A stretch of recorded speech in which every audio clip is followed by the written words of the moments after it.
So, we're going to show a video in a few minutes that comes from a veterinarian's office in Nevada. In that office, people are coming in, they're buying ivermectin for horses, and they're taking it. They're giving it to people. Horses weigh 1,500 pounds. So we're going to be talking about ivermectin and COVID.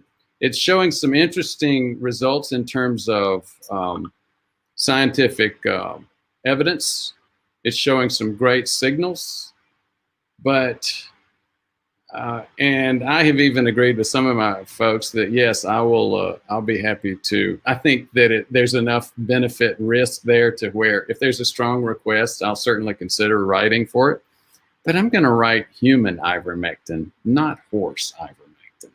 So we'll talk about that a little bit later. Before we do, again, just a brief run through of some of the other things that we have available. Obesity and COVID-19.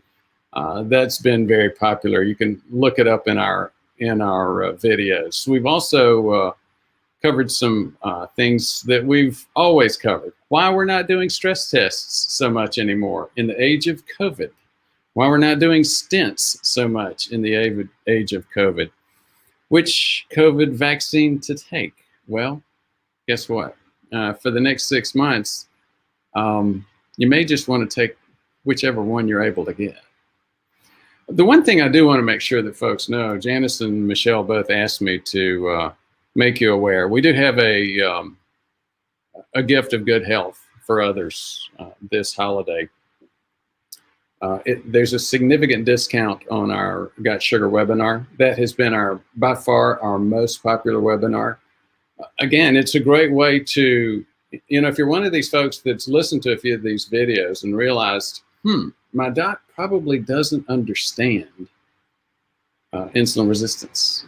Just like most primary care docs in the country, doesn't know how to diagnose it, doesn't really know that much about what to do for it. And that's okay, we'll get them there, but I don't have time for these folks to learn. I don't want to drop my doc, but I do want to figure out whether I've got this problem because it's so important to my health. Well, you know what? There's a great way to figure that out, and it's in the Got Sugar webinar. This price, $399, is down from $490. It includes the labs for cardiovascular inflammation and insulin resistance, a full-blown oral glucose tolerance test, and insulin survey. It's very analogous to the Kraft insulin survey. In addition, you get a full cardiovascular inflammation panel.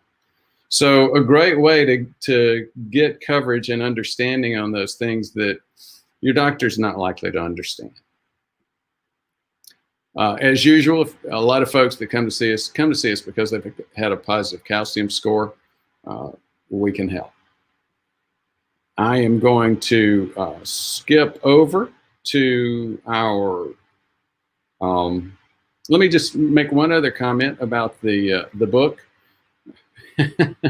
As is par for the course in organization around writing a book. A couple of weeks ago, my co-author and my editor were both saying, well, I'm waiting on the other one. Delays, delays, delays. I think the world might actually have moved beyond stress tests by the time this book gets out, but we will see.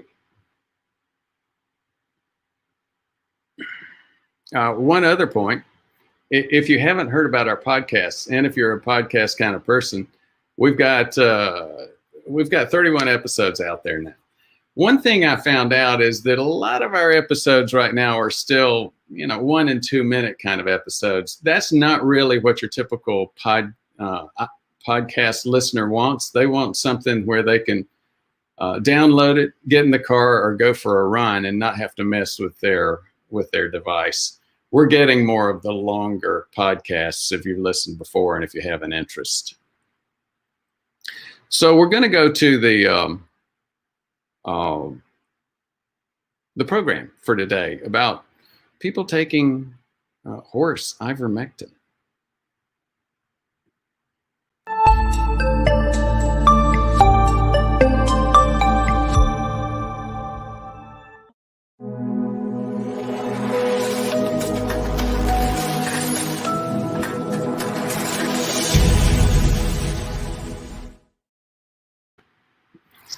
So James was late today. Before we get into the horse ivermectin topic, I am going to cover a brief headline. It was a quote from the Tennessee governor. "One thing this vaccine will not solve or cure is selfishness." Now, what is he talking about with that? And I think it's a worthwhile thing to mention. As the state of Tennessee prepares to administer its first shipment of COVID-19 vaccines, Tennessee Governor Bill Lee was urging all residents to be vigilant and continue acting responsibly during the epidemic. Decisions people made over Thanksgiving holiday are having a significant reality on the hospital systems across the state, he said. And I'll go off script for a second and remind you that Dr. Birx, this has been seen in all levels of government. Birx, who was involved in helping us look at the epidemiology and policy for COVID response, stepped down, I think, recently because for various reasons. I think a lot of it maybe had to do with the fact that after advising people to limit their family visits, she traveled over the Thanksgiving holiday as well. So all you can do is shake your head. Since December 16th, the state of Tennessee reported 11,410 new cases, a new record high since the start of the epidemic. One thing this vaccine will not solve or cure is selfishness or indifference to what is happening to our neighbors around us, according to that governor. He also added, it's not a cure for foolish decisions on how we gather. One's refusal to wear a mask, and it won't cure the idea that somebody else's decision won't impact another person's life. I'm not sure whether James is going to be joining us today. He's very close to the state of Tennessee, just moved out. He may have some comments on that when we get into discussion. But before we do that, let me go ahead and cover some of the comments about ivermectin. I had a patient send me some information about ivermectin. I had seen a couple of the videos on it. You can't help, if you go onto YouTube, to be hit with at least in my space, to be hit with the video of the doctor appearing I'm blanking on his name, the doctor appearing in front of the legislature with his impassioned plea for the government to put out ivermectin programs for mass consumption. I went ahead and reviewed that. I reviewed the science, and we're going to talk about that science some today. The science clearly has some good evidence. I think it's a little bit better than what we had for hydroxychloroquine. But we'll get into the details. That's actually what this video is about. On April 10th, 2020, the FDA sent a letter to stakeholders about the use of ivermectin. And it said people should never take animal drugs. Again, why? I saw that and I thought, gosh, the FDA is overreacting again. And then I saw this video that we're going to show you in a few minutes. I don't think they were overreacting. The FDA Center for Veterinary Medicine has recently become aware of increased public visibility of the anti-parasitic drug ivermectin after the announcement of a research article that described the effect of ivermectin on SARS-CoV-2 in a laboratory setting. The antiviral research pre-publication paper, the FDA-approved drug ivermectin inhibits the replication of SARS-CoV-2 in vitro. It documents how SARS responded to ivermectin when exposed in a petri dish. That's what in vitro means. The FDA is concerned about the health of consumers who may self-medicate by taking ivermectin products intended for animals.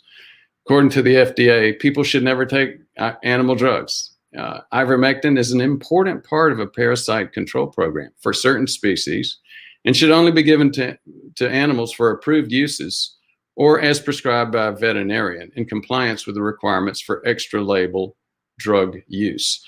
Due to potentially elevated interest in ivermectin following the new research, some products may not be available. So let's go back and take a little bit deeper look at some of the research and just, start with what is ivermectin? It's a multifaceted medication. It's widely used. It's FDA approved. It's an anti-parasitic medication. It does have some known antiviral and anti-inflammatory properties. It has been included on the WHO's list of essential medications. So it's not an out there kind of medication. It's something that's on that WHO list. And the things on that list are everyday kind of medications. I have prescribed ivermectin in the past for things like head lice. Ivermectin was identified in the late 70s and first approved for animal use in 1981. Its potential use in humans was confirmed a few years later. It is what's called a broad spectrum drug with high lipid or fat solubility. It possesses numerous effects on parasites, nematodes, arthropods, flavivirus, mycobacteria, and mammals through a variety of mechanisms. Since 2012, multiple in vitro studies have demonstrated that ivermectin inhibits the replication of many viruses, including influenza, Zika, dengue, yellow fever, and West Nile viruses. Now it's potentially going to prove to be an effective treatment for COVID-19. Maybe effective treatment and maybe an effective preventive. Maybe a little bit too early to say, but again, a lot of interesting information. At a press conference on December 4th, the FLCCC Alliance, this is another group that's called on national health authorities to immediately review medical evidence showing the evidence of ivermectin for the prevention and early treatment of COVID-19. They say they stand for it, and this is what FLCCC stands for: Frontline COVID-19 Critical Care Alliance. Over the past several weeks, the FLCCC Alliance conducted a comprehensive review of the rapidly emerging science round, which is at that point 11 studies, demonstrating ivermectin as a potential solution to the unprecedented global surge for the COVID-19 epidemic. Let's again go into two of these studies that they listed, number 2 here and number 8. Study number 1, or it's listed on number 2 on the previous page. It's it's a June 2020 study. It proposed the mechanism of how ivermectin works. It's the study mentioned in the FDA letter of April 2020. Cells were infected with SARS-CoV-2 for 2 hours prior to DMSO or ivermectin at the indicated concentrations. Samples were given at 0 and 3 days post-infection for quantification of the viral load. A single treatment was able to affect about a 5,000-fold reduction in virus at 48 hours in cell culture. So I don't think anybody's arguing the fact that it has a big impact in the Petri dish. The proposal on how SARS-CoV-2 infects the cells. This is where we get into some of the geeky stuff about mechanisms. IMP alpha beta 1. It binds to the coronavirus cargo protein in the cytoplasm and translates it through the NPC, or the nuclear pore complex. And again, this is just a geek alert. This part won't last very long. But it's very interesting to those of us who are interested in biologically, how does this happen? Basically, what it's doing is keeping the virus mechanism from getting imported into the nucleus of the cell. Back to script, IMP alpha and beta 1 are importans. That means proteins that transport other proteins from the cytoplasm of the cell into the nucleus. Inside the nucleus, the virus important complex then falls apart. At that point, the viral cargo can reduce the host cell's antiviral response, leading to enhanced infection. So again, it's basically disabling a part of the virus's ability to capture the cell and the cell mechanisms for making proteins. So how ivermectin may inhibit SARS-CoV-2. Ivermectin binds to and destabilizes that important protein, IMPORTIN, the protein that transports other proteins across that nucleus membrane. That prevents the importin from binding to the viral protein and prevents it from entering the nucleus. This likely results in reduced inhibition of the antiviral responses, leading to a normal, more efficient antiviral response from that cell. Study number 2 is the ICON study in October 2020. It showed how ivermectin benefits hospitalized COVID-19 patients. This was many of you who are reading about this and studying it. I believe this was the South Florida study. The study question was this: is ivermectin associated with lower mortality rate in patients hospitalized with coronavirus COVID-19? The results. This was a retrospective cohort study, consecutive patients hospitalized with confirmed severe acute respiratory distress syndrome from coronavirus 2 infection at a 4-hospital consortium in South Florida.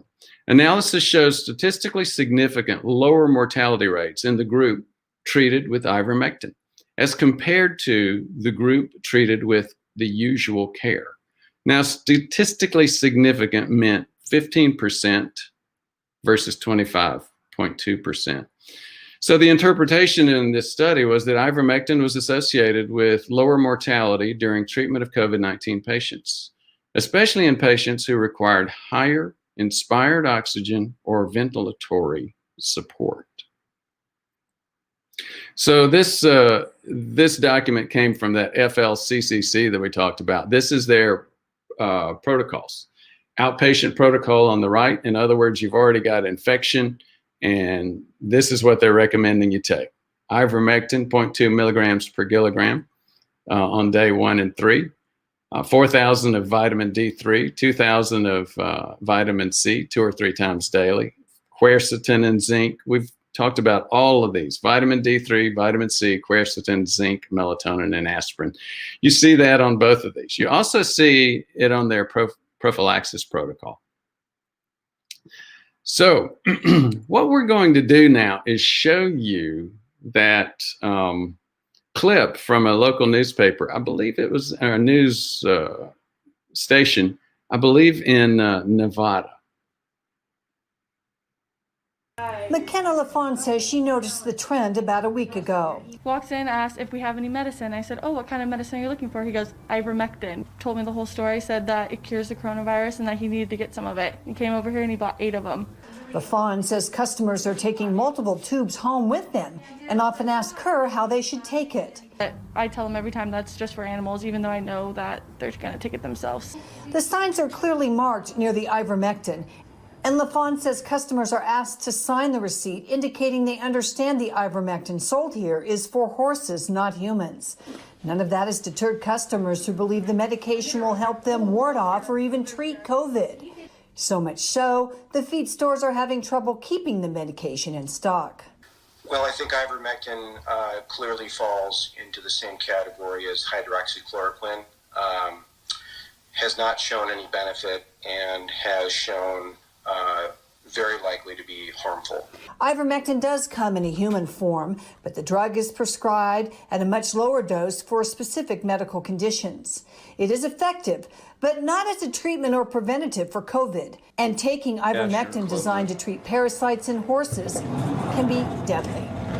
Keep in mind, 1 tube helps treat a horse up to 1,500 pounds, and that treatment lasts 3 to 4 months. Imagine what it can do to a 150-pound person who takes it on a regular basis. In Reno, Terry Russell, KOLO 8 News Now.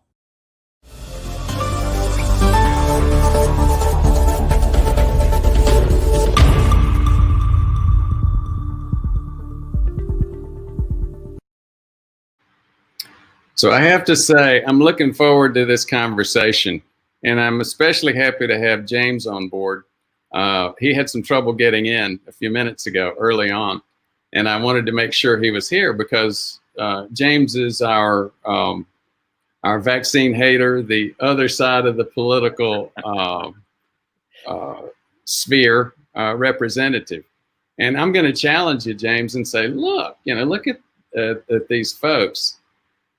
Yes, I can get being skeptical of big pharma, big government telling everybody, take these vaccines. Yes, we've rushed them through. Yes, big pharma has no liability. I can get people being afraid of taking that. But then to turn around, go to the veterinary store and get ivermectin for a 1,500-pound horse and take that. I'm mixing apples and oranges here, just like I've done with you before. I've thrown everybody in the same place, but thought I'd give you an opportunity to respond to that challenge. Absolutely. Well, welcome, Ford. Great topic.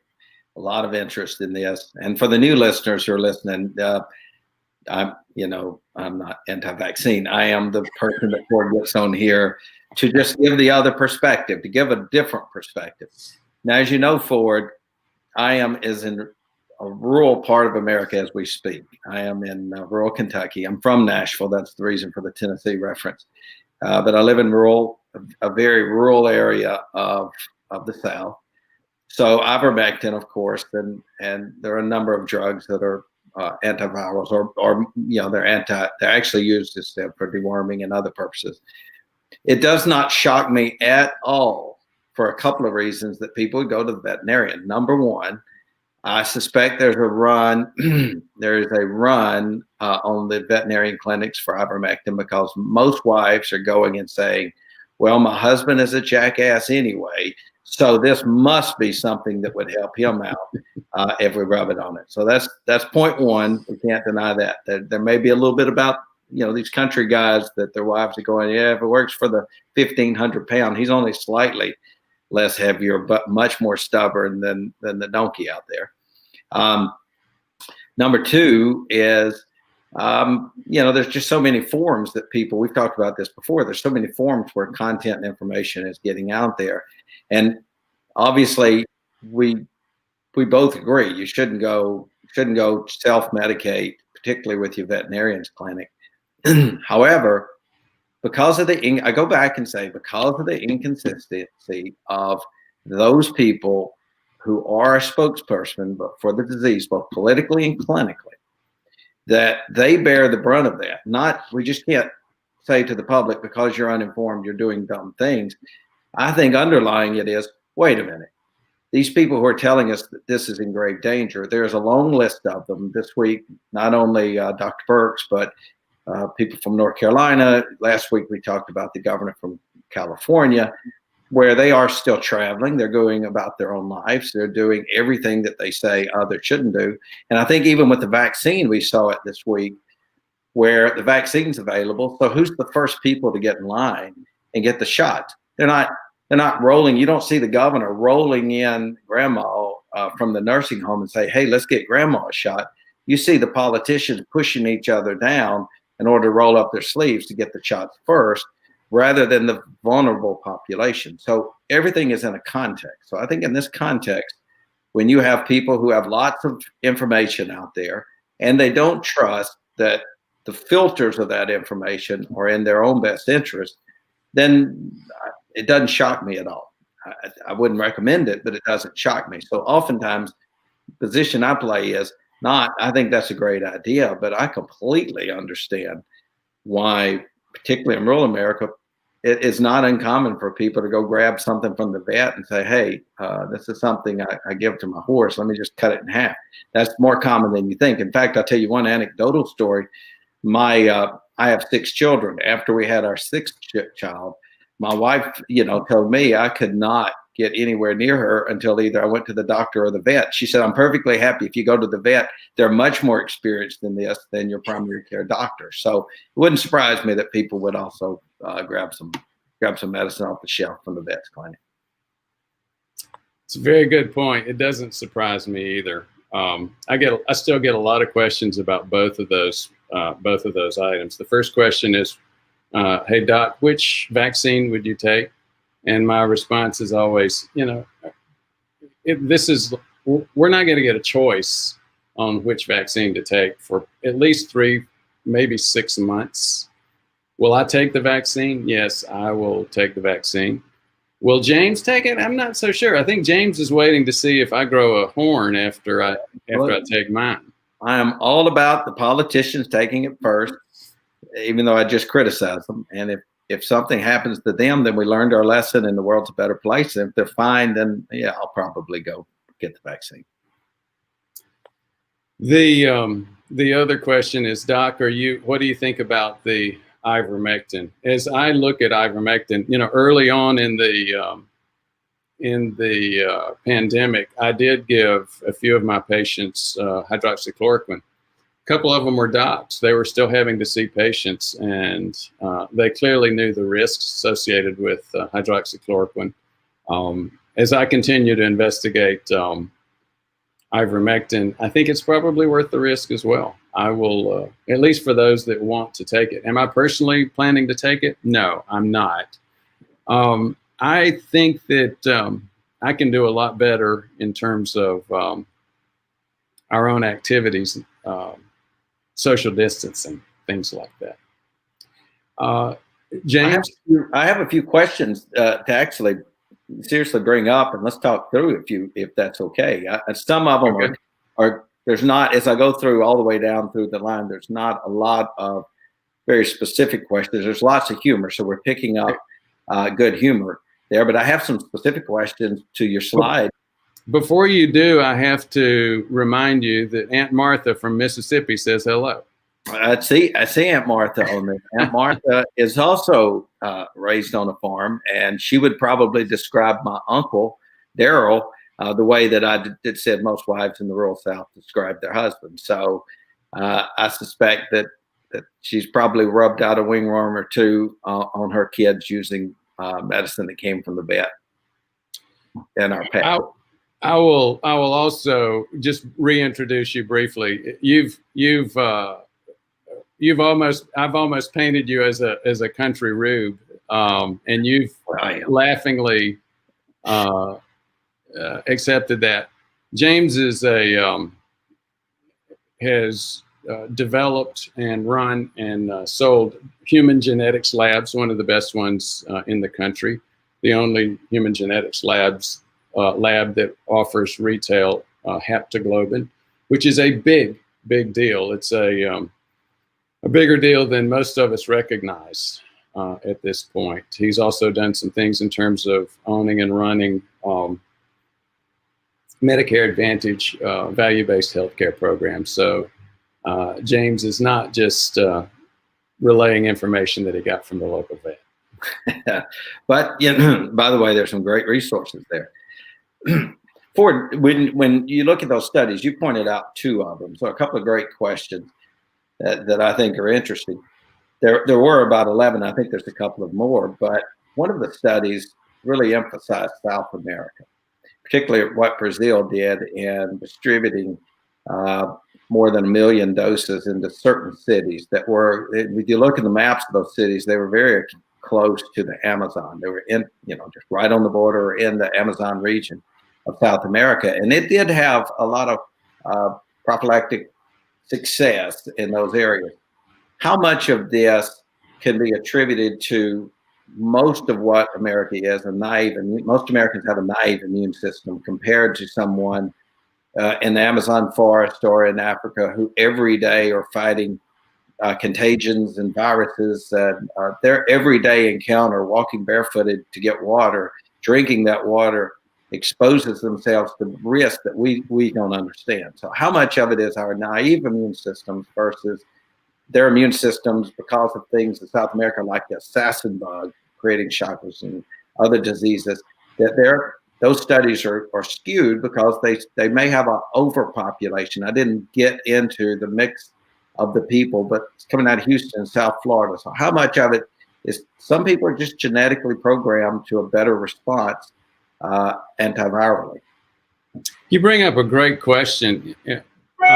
And I may be getting the opposite of your question and saying, how do we know that potential positive impact of public health use of ivermectin in South America was not due to other bugs and the response to a potential cure or improvement on their body load of those other bugs.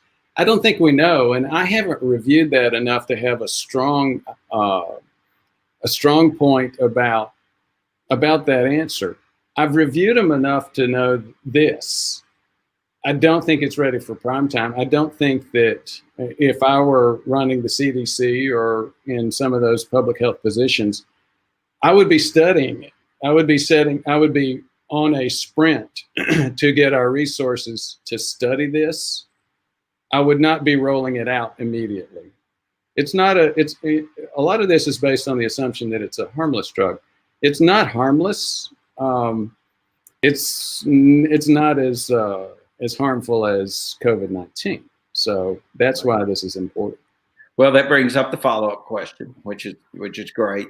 So in the one study that we focused on, particularly that understood the mechanism, it was in vitro, which, as you said, is in a petri dish, versus in vivo, which is a study in humans.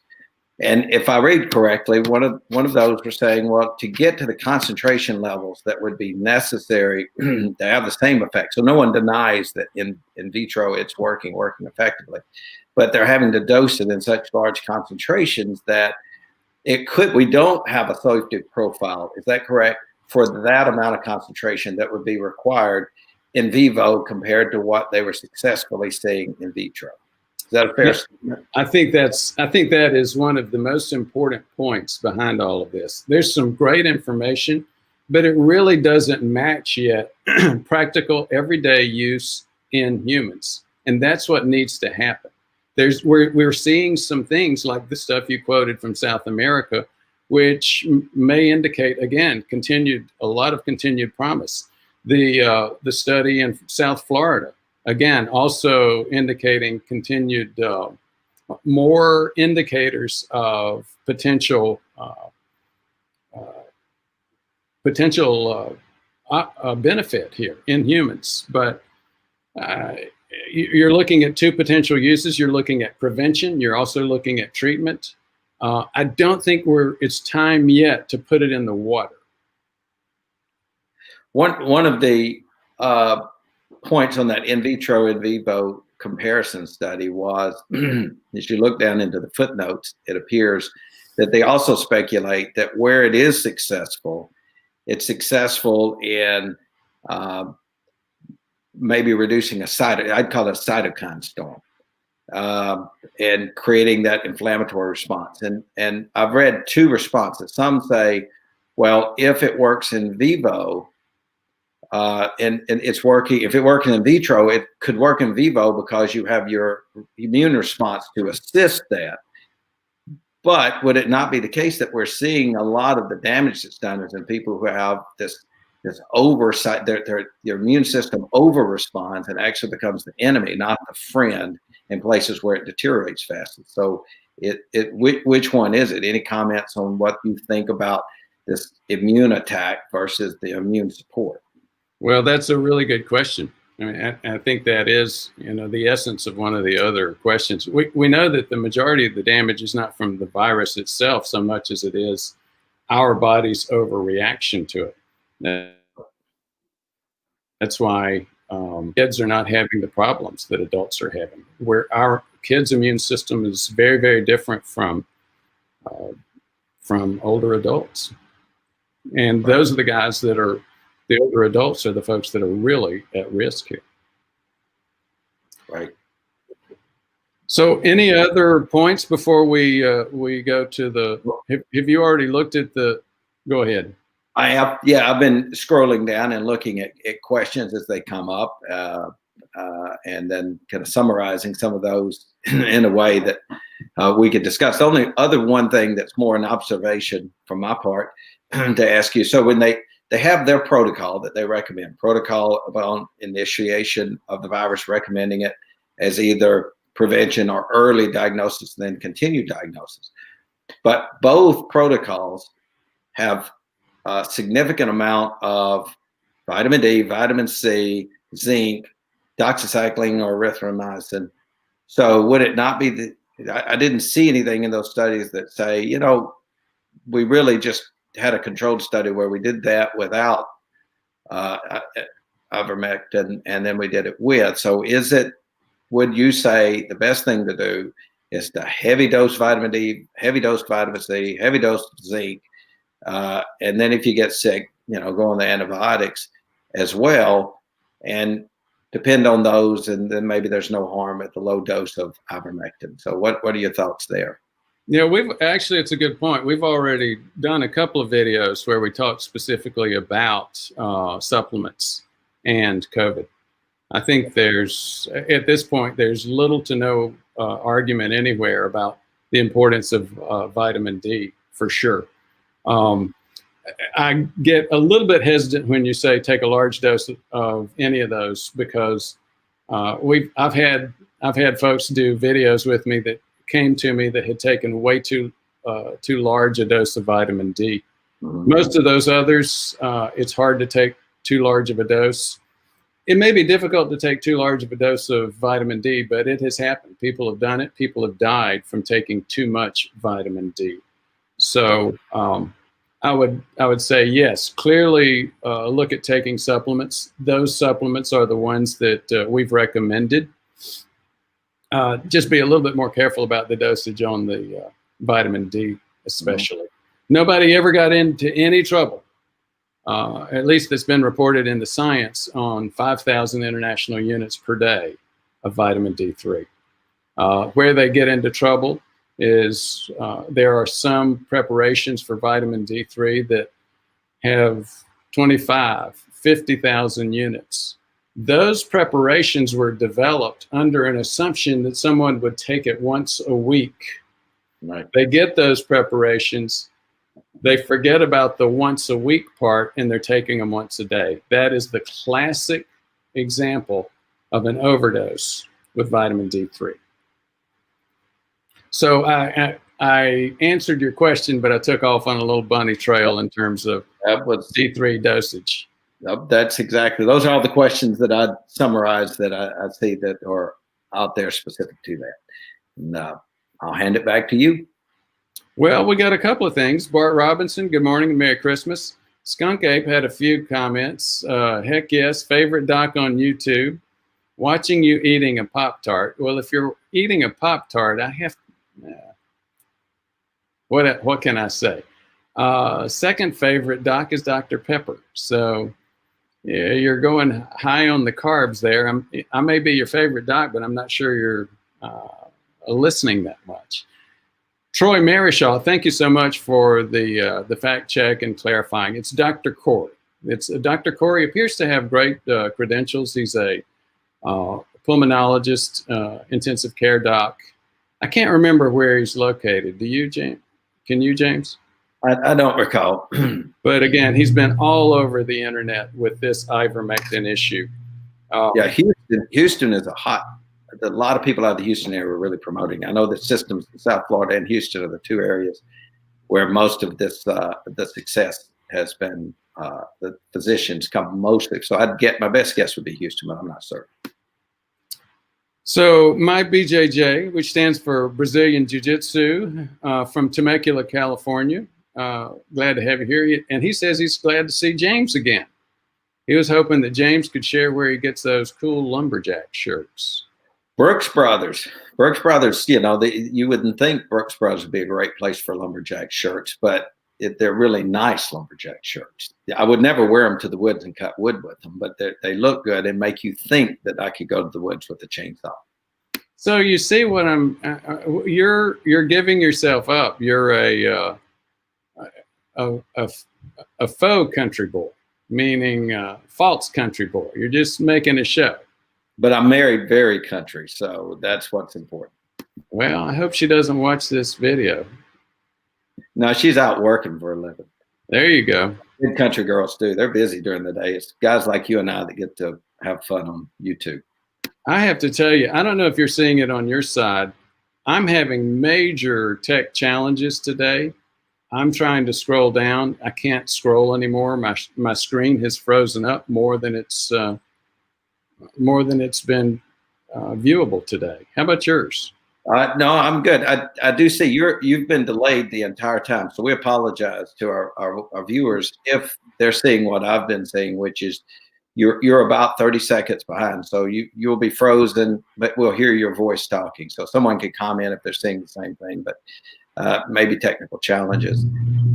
Probably the NSA not wanting to get the word about ivermectin out, so they're delayed. Probably is. I agree with you. I think it's me. Yeah. But I can read some of these. I'll go ahead and take over where you were. If you would. Ape, who's one of our favorite listeners, of course. We love Skunk Ape. Just the fact that he chose that name and the image on his thing makes us love him. But he says, is it a dog wormer? And I think it is a dewormer. That's what it's used for, and not just dogs, but horses mostly. Jeff C. says, Belize Ministry of Health has approved ivermectin to be used as a COVID-19 treatment, as places in Brazil and India and other places as well. So it's being used. No one's denying it's being used. And again, just to provide clarity, I have, given what I can see as a physician, physicians are able to prescribe this legally. It's called an off-label use, and I have agreed to do that for folks that have a major focus in that area. I'm not recommending it. But again, it fits like chloroquine. Right. Jeff C. says in India has been using it since April. Great point. Martha Reich, who's my Aunt Martha, my good sweet Aunt Martha, says, hey, James, my aunt from Mississippi. Skunk Ape says, take it and you won't get heartworms. Then Skunk Ape comes back and says, when I was an active Marine, some guys in my unit would wear flea collars on their legs in the field. I might comment that I'm very close friends with a lot of Army guys. They would take that opportunity to say they probably were holding their crayons in them to save for snacks later. But Skunk Ape, you know how the Army and Marines go after each other. So that's great and interesting comment. Troy Mary Show says Mountain Valley, Maryland made it $800 times more soluble. So I think he's referring to maybe one of the studies. Does that strike a bell with you, Ford? It does not. That was news to me when I saw that as well. Are you back where you can see the screen and roll it? No. It says, James Cantor says, look like taking the animal dose would be verdict dangerous for humans. That's a great time to comment on that. What do you think about, because this comes up several times. People ask the difference between the ivermectin at the veterinary clinic and what's prescribed when you do prescribe it. So what do you think about that? What are your thoughts about? I think we all like to hate on different authority groups, and I personally love to hate on the FDA. I've appeared to them several times, and they struck me as a little bit slow in terms of their bureaucracy, but they tend to, and also I have problems. I think, for example, that metformin should be over the counter, and aspirin maybe should be a prescription drug, which I don't see the FDA ever changing. However, and when I saw that announcement that we covered today in the program, in the slide, I thought maybe the FDA was overreacting. I don't think so at all. I think that was the whole point of showing that video. It's dangerous to take ivermectin to get a 1,500-pound horse's dose of ivermectin and go home and try to, I guess they're laying it out on the table and trying to just make a guess on what works. I don't recommend that at all. Right, because most of what you see at the veterinarian is a paste. So I'm curious, someone could comment. I don't see any yet. Are they rubbing it like you would on a ringworm or something else? What are they doing with it would be the question. It's a good question. I'm assuming they're taking oral dose. I don't know. It's a great question. Now let me scroll down and see if anybody is. I don't see anybody commenting yet, but we may get to it. So keep going. Terry Marischal says, look at what Mountain Valley, Maryland is doing. So we'll look that up. We'll make a note of that and maybe comment on it in the future. John Taylor says, generally speaking, facts don't have a perspective. True, but and I'll let you comment on that. I was about to make one, but what was the comment again? Generally speaking, facts don't have a perspective. I think John's referring to you're saying from your perspective. You've made that reference, so I think John's challenging your perspective and saying, generally speaking, facts don't have a perspective. That reminds me of the story of the 6 blind men and the elephant. Right. You know, the elephant is very, very real, but one blind man felt the trunk and thought the elephant was more like a snake. Another blind man felt the leg and thought the elephant was like a tree trunk. I'll leave it at that. Yeah, I heard one blind man felt the wrong place and was stumped in the ground. So there you go. Yeah. So be careful with facts. They stump on you, you know. So you're saying we should try ivermectin on our wife first. That comes from Skunk Ape. Skunk Ape has always given us some great comments. So try it on your first wife first, or your husband. You're not going to comment on that, Ford? I'm not going to comment on that. New device says, hey, no insurance, no money, and has saved lives. So what is your point? It may have saved life, Ford. I mean, it may work. I don't think you're denying that it might be true, but well, on the contrary, I think what I'm saying is, yes, I'm seeing a lot of evidence that there's potential here, that there's a lot of potential here, and we're weighing. I mean, there's no question. We're in a massive race right now. COVID versus our abilities to manage it. And I don't want to, you know, I don't know that I want to go that further into this, but well, I think I think there's a little cloudiness here. Here's what I think you're saying that can get mixed up in comment lines.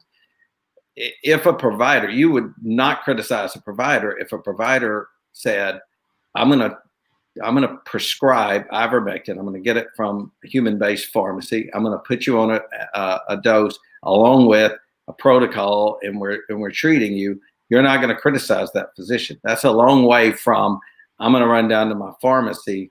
To my veterinarian, get some and go ingest some of it, and hope that keeps me from getting COVID. There's a world of difference between those two extremes. Well, not only I think that's accurate, but not only that, I'll just say I've said 3 times on this show that I plan to offer it. Exactly. Troy Marichaux says, try it on your mother-in-law. My good Aunt Martha says, I bought mine on Jeffers online. It was much cheaper. Aunt Martha, you got to listen a little more closely now. He just said, don't do that. Aunt Martha's, you know, we all pay our money. We take our licks. We take our chances. Well, Aunt Martha grows this fabulous garden, this monster garden. She kills her own beef. She raises her own food. She gets out in the sun. She's active and healthy. And so I think she'll be fine anyway. That's my guess. Yeah. Mountain Valley, Maryland has made ivermectin safe for human consumption. In cases where it's a prescription, I don't think you would dispute that. Well, in fact, as I also said earlier, I've prescribed ivermectin for parasites in the past. Right. Then we'll skip down a couple of, thank you, doctor, for opening the options for responsible adults to choose their treatment. That comes from New Device. Richardson 75080 says, good morning from the Dallas area. Good morning to Texas. James Cantor says, thank you for announcing James. Exactly. I have a few people that sprinkle on here for just to say nice things about me. There you go. James Cantor, your checks in the mail. Then Skunk Ape says, so you're saying James didn't go to community college. Community college is full of finely educated individuals who are probably better than most of our well-educated politicians. Troy Marichaux, Mountain Valley, Maryland has made it safe for human consumption. He had texted that earlier, so it was a repeat. And Dr. Brewer, this is from Martha Reich. How do we know which ivermectin horse med is a quality product? I would say ask your veterinarian if you have a horse. Dr. Brewer, do you have a comment on that? Yeah, I am not at all qualified to make any recommendations regarding veterinary medicine. As I said before, I don't recommend it.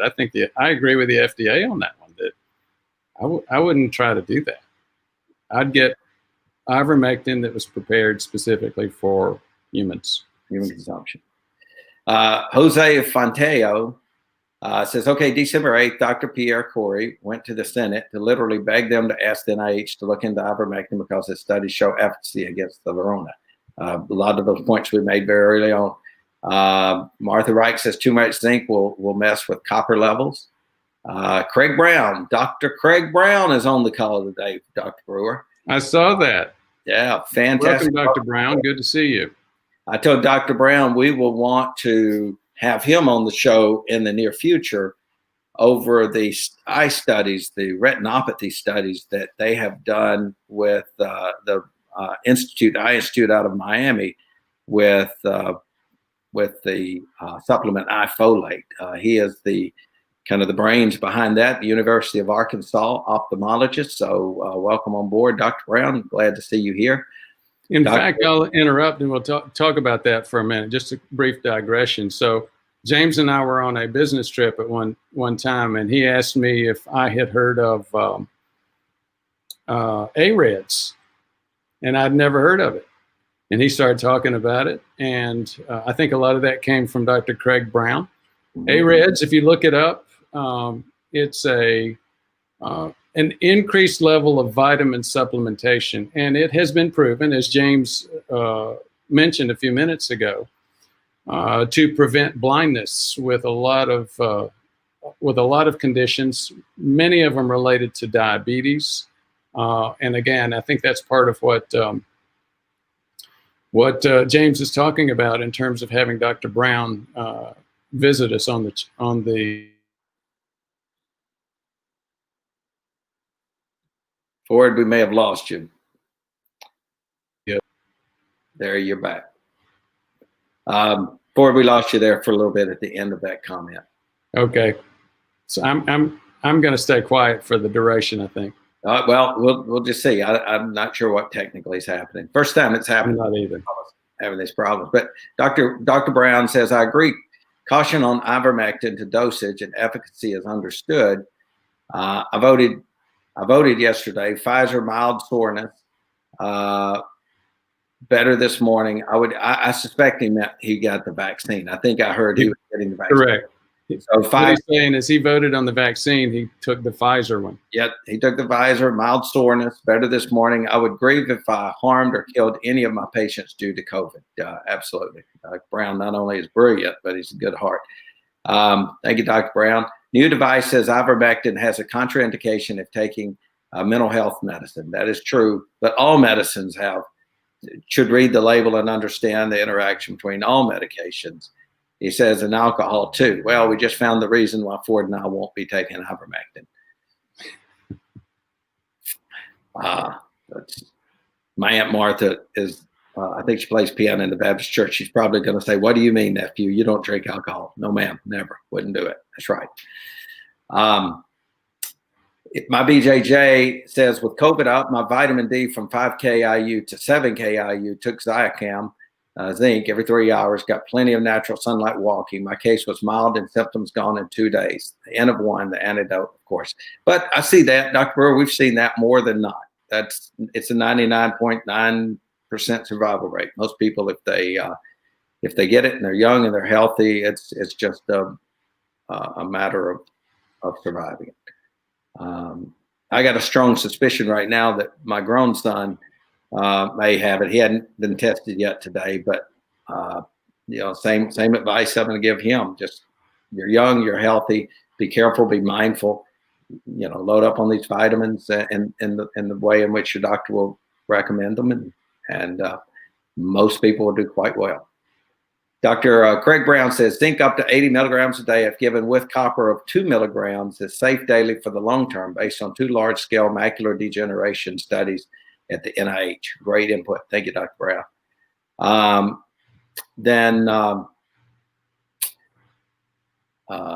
Martha Brown says, for FYI, the horse paste is oral, has weigh markers on the tube. Greg Forbes says, horses are people. I've taken a pill for ringworm, X by a human doctor. Greg Forbes says, by my family doctor, recommended a dose of 12 milligrams a day for the first 5 days. And he said, RX, not X. Sorry for that. He said, I shouldn't use Siri. Doug Tom says, Mountain Valley, Maryland confirms the 800% increase ivermectin absorption with solubilization technology in preclinical trials a breakthrough. Greg Forbes says it's standard for pinworms as well. That's true, which said is why Dr. Brewer in certain sick cases has prescribed it. Nancy Debostek says we give ivermectin by weight, which again is true if you're talking about ivermectin as prescribed by pharmacists, is delivered by a human pharmacy, prescribed by a physician. Alvaro Oliveira says, in South America, we have known since May that ivermectin works for COVID-19. There's a lot of evidence to that. Rocco Brahama says, ivermectin horse paste availability at my farm and ranch supply. Again, we've commented on that. Ace player, could someone help me? I'm feeling heavy in my chest and vomiting air. Well, Ace, you should go to an urgent care center immediately and see someone that could be any number of viruses or illnesses. And I don't think dry heat vomiting, I don't ever see that related to COVID symptoms, but certainly it's symptoms for a lot of various diseases from mild to serious. So certainly, I think Dr. Brewer, if you can still hear me, if you were a physician, you would recommend immediate local urgent care center. Don't pass go. I wouldn't even go to an urgent care center these days. I would go to the ER right now if you're having chest pain. Right. Yep. And if you can't get there, dial 911. Have them come get you. Don't let cost impact that. Doug Tom just asks, is it a breakthrough solubility? I'll turn that over to you, Ford. Is there a breakthrough with them making it more soluble? And talk about what that means for a little bit, if you don't mind, because some may not understand solubility. I am not going to be able to speak to that, James. I think that obviously has to do with the ability to take it orally and to get a good blood level, good dose orally. I was not aware that there was that problem with the solubility issue. Yeah, I think it goes back to the comments we made in one of the studies where they were looking in vitro and just saying, well, the doses and to get it into your gut and through your gut and to your liver and so forth was some of the early difficulties of converting that in vitro to in vivo. So I think that's what Mountain Valley, Maryland solution that they're referring to. Certainly after the call, you're going to go look at that. We'll look at that. And Alvaro Oliveira says, no further studies are needed. In January, the results of the RCT gold standard in N equal to 500 will be released in Colombia and Argentina, and it will be the end of the debate. Only from an outside observer, I would say, hopefully that's the case. And we obviously want to get as good a results as quickly as possible in this virus. But I've never seen anything in the debate in healthcare, because there's nothing that physicians love more and scientists love than arguing and debating. It's just the nature. That's not a criticism. That's the nature of science, is to push, probe, debate. But hopefully it will accomplish what we want, which is find the fastest, most efficient, most effective way to treat this terrible disease for people who are most vulnerable. There is no question in my mind that that's not the only study going on right now regarding ivermectin. Right. That was the last question that we have, Dr. Brewer. It is 11 a.m. I don't think we've ever, short of an hour and a half, finished the questions. But Fantastic.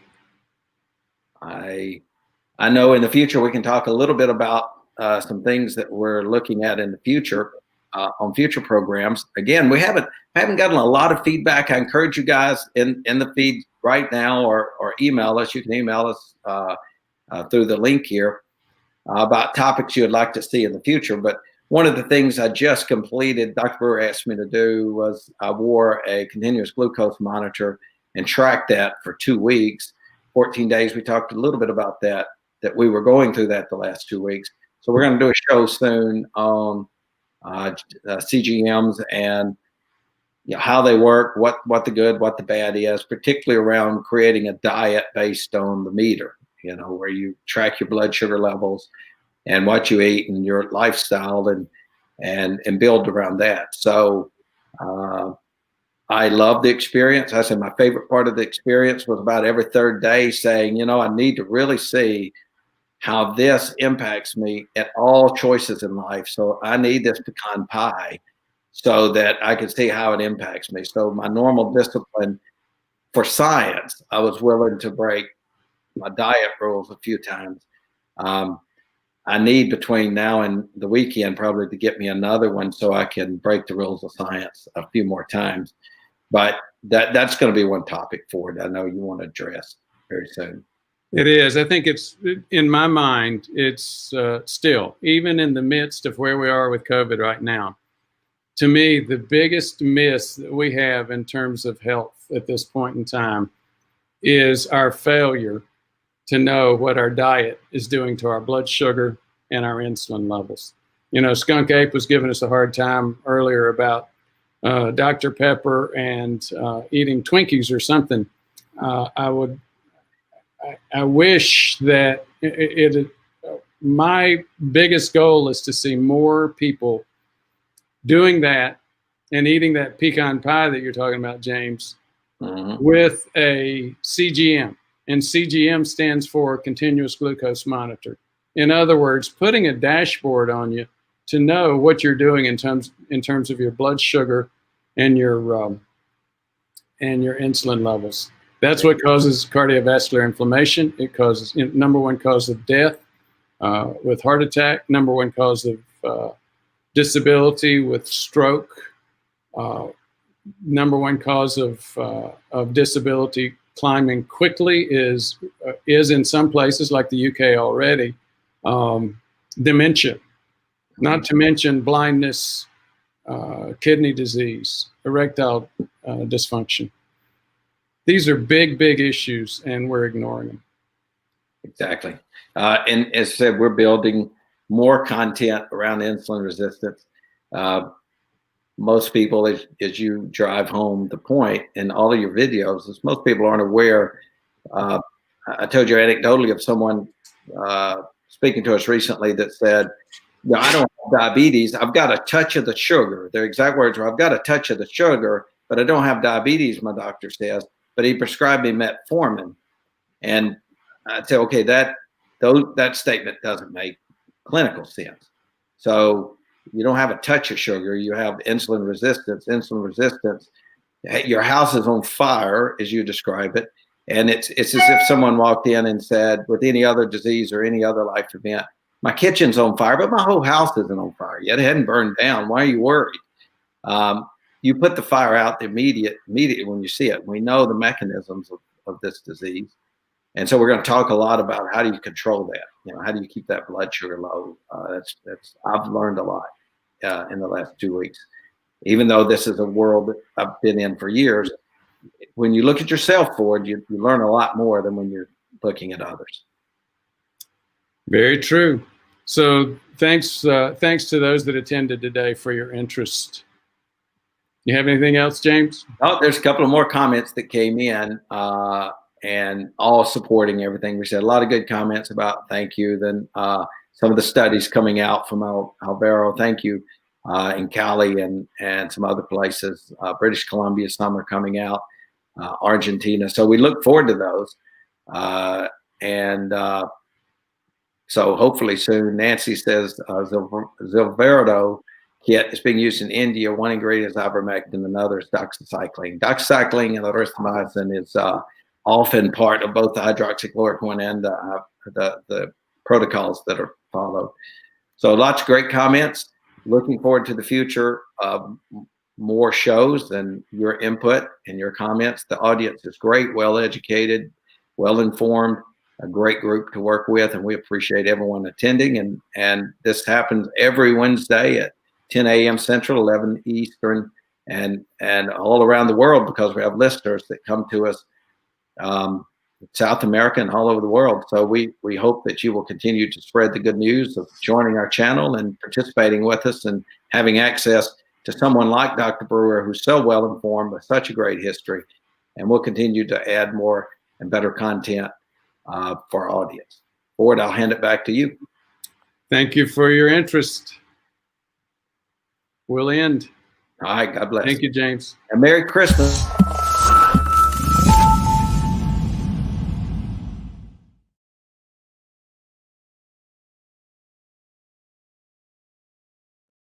That was